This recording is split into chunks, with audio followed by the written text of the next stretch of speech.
Palavra da Verdade, devocional de 2 de março, fogo consumidor. Este será o holocausto contínuo por vossas gerações, à porta da tenda da congregação perante o Senhor, onde vos encontrarei para falar contigo ali.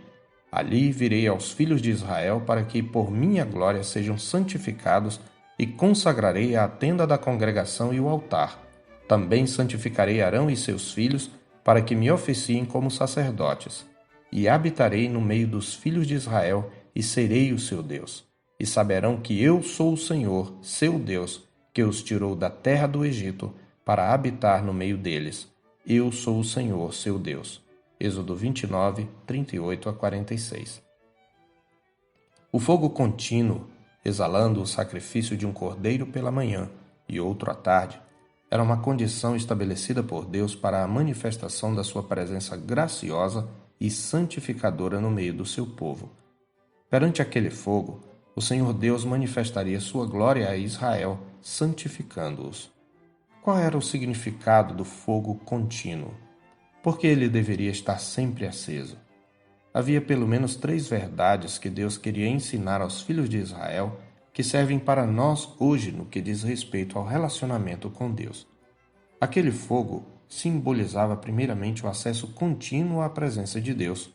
Uma cerimônia do derramamento de sangue que antecedia o oferecimento dos cordeiros simbolizava a expiação, que é o ato ou efeito de reparar o pecado mediante castigo, pena ou penitência, ato de sofrer as consequências de pagar o pecado. Por meio do sangue do cordeiro, o acesso contínuo à presença do Deus Santo era garantido ao pecador crente. A expiação, portanto, era a garantia de que Deus poderia conviver com seu povo sem consumi-lo pela sua ira. Simbolicamente, uma vítima inocente havia sido imolada em lugar do pecador, e essa vítima era a provisão do próprio Deus. Sabemos que o sangue de um cordeiro morto prefigurava o cordeiro vivo de Deus que haveria de ser imolado por nossos pecados.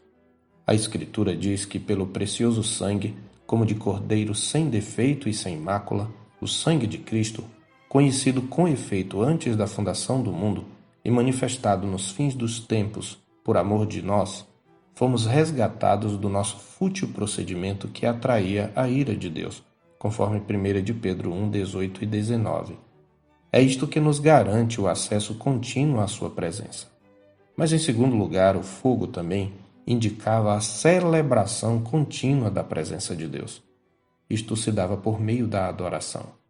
Se Deus está presente, devemos viver em constante adoração, celebrando sua presença protetora. Como observa Henri Souto, campo de Israel descansava com toda a segurança a noite inteira sobre o abrigo do cordeiro oferecido à tarde em holocausto no altar. Eles podiam repousar sem temor, pois havia um aroma agradável subindo para Deus a favor deles. Havia uma baliza de fogo ardendo diante dos olhos de Deus, sob o qual se podia descansar, e nenhum inimigo poderia prevalecer, nenhum poder das trevas poderia fazer-lhes mal, por causa da proteção que lhes era oferecida através daquele sacrifício. Essa presença protetora deve ser celebrada na adoração. Finalmente, o fogo também expressava a consagração total ao Deus presente no meio do seu povo. O holocausto era um sacrifício totalmente queimado sobre o altar. Indicava, assim, o total comprometimento do povo em reconhecimento do senhorio de Javé. Tal comprometimento exigia uma vida de santidade e temor. Deus está presente onde quer que estejamos. Aprendamos a viver em constante adoração e consagração a Ele, celebrando sua presença graciosa em nossa vida ao oferecer-lhe uma vida santificada e cheia de temor.